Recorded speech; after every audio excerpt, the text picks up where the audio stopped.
Assalamualaikum warahmatullahi wabarakatuh. Saya Dwi Safitri dan teman saya Siti Bunaya dari kelompok 2 ingin mempresentasikan statistika pendidikan tentang daftar distribusi frekuensi dan grafiknya. Di mana yang pertama yaitu ada pengertian variabel.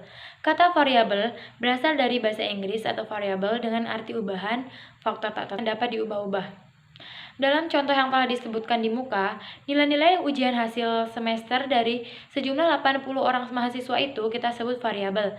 Variabel pada dasarnya bersifat kualitatif, namun dilambangkan dengan angka.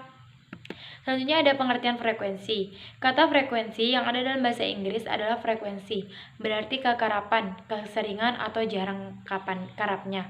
Dalam statistika, frekuensi mengandung pengertian angka atau bilangan yang menunjukkan beberapa kali suatu variabel atau yang dilambangkan dengan angka-angka itu berulang dalam deretan angka tersebut. Atau berapa kali suatu variabel yang dilambangkan dengan angka itu muncul dalam deretan angka tersebut. Selanjutnya ada pengertian distribusi frekuensi. Distribusi atau distribution berarti penyaluran, pembagian atau pencaran. Jadi, distribusi frekuensi dapat diberi arti penyaluran frekuensi, pembagian frekuensi.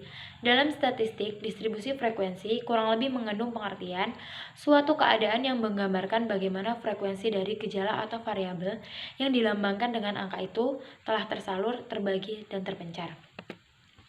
Selanjutnya yaitu ada macam-macam tabel distribusi frekuensi.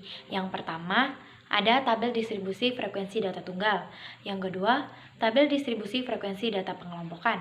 Dan yang ketiga, tabel distribusi frekuensi kumulatif. Yang keempat, tabel distribusi frekuensi relatif. Dan yang kelima, tabel presentasi kumulatif.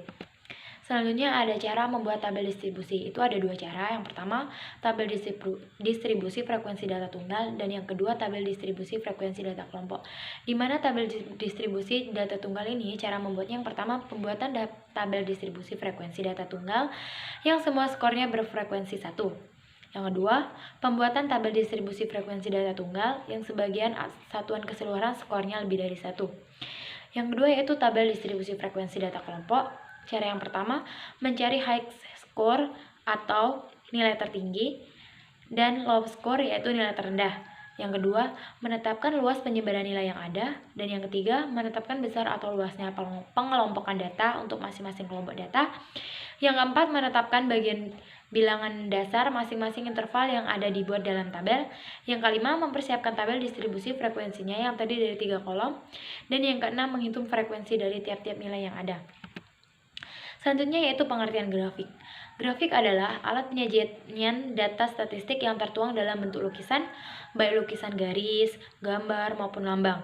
Jadi, dalam penyajian data angka melalui grafik, angka itu dilukiskan dalam bentuk lukisan garis, gambar, atau lambang tertentu. Dengan kata lain, angka itu divisualisasikan. Selanjutnya yaitu ada bagian-bagian utama grafik. Yang pertama yaitu nomor grafik, yang kedua judul grafik, yang ketiga subjudul grafik, yang keempat unit skala grafik, yang kelima angka skala grafik, yang keenam tanda skala grafik, yang ketujuh sumbu vertikal, yang kedelapan koordinat, yang kesembilan abscik, yang ke-10 titik nol, yang ke-11 lukisan grafik, yang 12 kunci grafik, dan yang 13 yaitu sumber grafik. Nah, selanjutnya akan diteruskan oleh teman saya Siti Bunaya.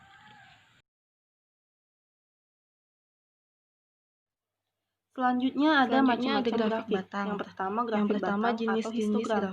Jenis grafik yang menggambarkan beberapa data itu ke dalam bentuk batang. Yang kedua, grafik lingkaran atau siselegram, yaitu merupakan gambaran naik turunnya data berupa lingkaran untuk menggambarkan presentasi dari nilai total atau seluruhnya. Yang ketiga, grafik gambar atau piktogram, yaitu grafik berupa gambar di dalam bidang koordinat X, Y dinyatakan gambar-gambar dengan suatu ciri khusus untuk suatu karakteristik.